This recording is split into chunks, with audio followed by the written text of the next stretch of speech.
But ఎట్లుంటది ఊర్లో ఒక మాబ్ జమ అయినప్పుడు కంట్రోల్ అక్కడ పోలీసులే లేరు. వాళ్ళు పోలీస్ ముందు వీళ్ళు వచ్చేసినారు, వెనక వీళ్ళు గన్మెన్ ఒకరే ఉన్నారు. కలెక్టర్ గారితో గన్మెన్ ఉన్నట్టు కనపడింది అక్కడ మనం విజువల్స్ చూస్తుంటే. సో ఈ సంఘటన అంతా కూడా వాళ్ళేదో ఉద్దేశపూర్వకంగా చేసి ఉంటారు. కలెక్టర్ గారిని కొట్టాలనే ఉద్దేశం కూడా వాళ్ళకి ఎవరికి లేనంటే చాలా స్పష్టంగా గ్రామంలో తర్వాత వేరే వాళ్ళ ద్వారా మీడియా వాళ్ళు కానీ చాలా మంది పోయిన తర్వాత తెలిసిందని మా కలెక్టర్ గారిని తెలియదు, మేము కలెక్టర్ గారిని తెలియదు, కలెక్టర్ గారిని కూడా తోపులాట జరిగింది కానీ ఆయన పెద్దగా వాళ్ళు చేసినట్టు కూడా నాకు కనపడలేదు వీడియోస్ లో కూడా.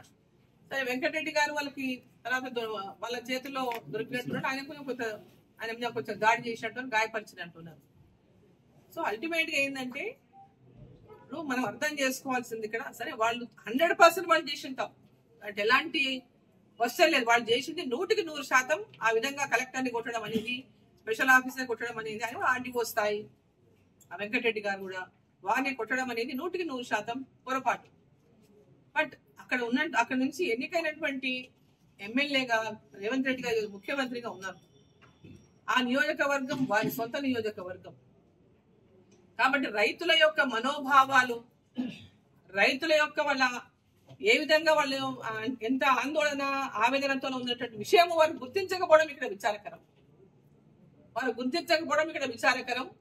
అందులో వాళ్ళ ఊర్లో ఉన్నటువంటి వాళ్ళు ముందుగా అంటే ఒక చిన్న చాటింపు అనేయాలి, కలెక్టర్ గారు వస్తున్నారు, ఇవాళ కలెక్టర్ గారు మీకు వస్తున్నారు చాటింపు వేసన్నా అక్కడ పోయి ఉంటే కూడా ఈ సంఘటన జరిగి ఉండేది కాదు. సో ఈ రోజు ఈ సంఘటనకి బాధ్యులు ఎవరనేటటువంటి విషయానికి వస్తే, బాధ్యులు ఫలానా వాళ్ళు బాధ్యులు అనేటటువంటి చెప్పలేనటువంటి పరిస్థితులు. ఇప్పుడు వాళ్ళ బాధ వాళ్ళు చెప్తున్నారు, ఇక్కడ అధికారులు మేము ఆ డ్యూటీ కోసం మేము పోయినామంటున్నారు. సో ఇక్కడ వాళ్ళు 100% అధికారుల మీద దాడి చేయడం 100% పొరపాటు. కానీ ఈ రోజు పొరపాటు చేసే ఎవరైతే ఇప్పుడు చూస్తున్నారు సమ్ ఇన్స్టిగేటర్స్ ఉన్నారు వెనకాల, అట్లాంటి ఇన్స్టిగేటర్స్ వాళ్ళు ఎవరైనా ఉంటే మీరు పక్కాగా ఎంక్వైరీ చేయించండి, విచారణ చేయించండి.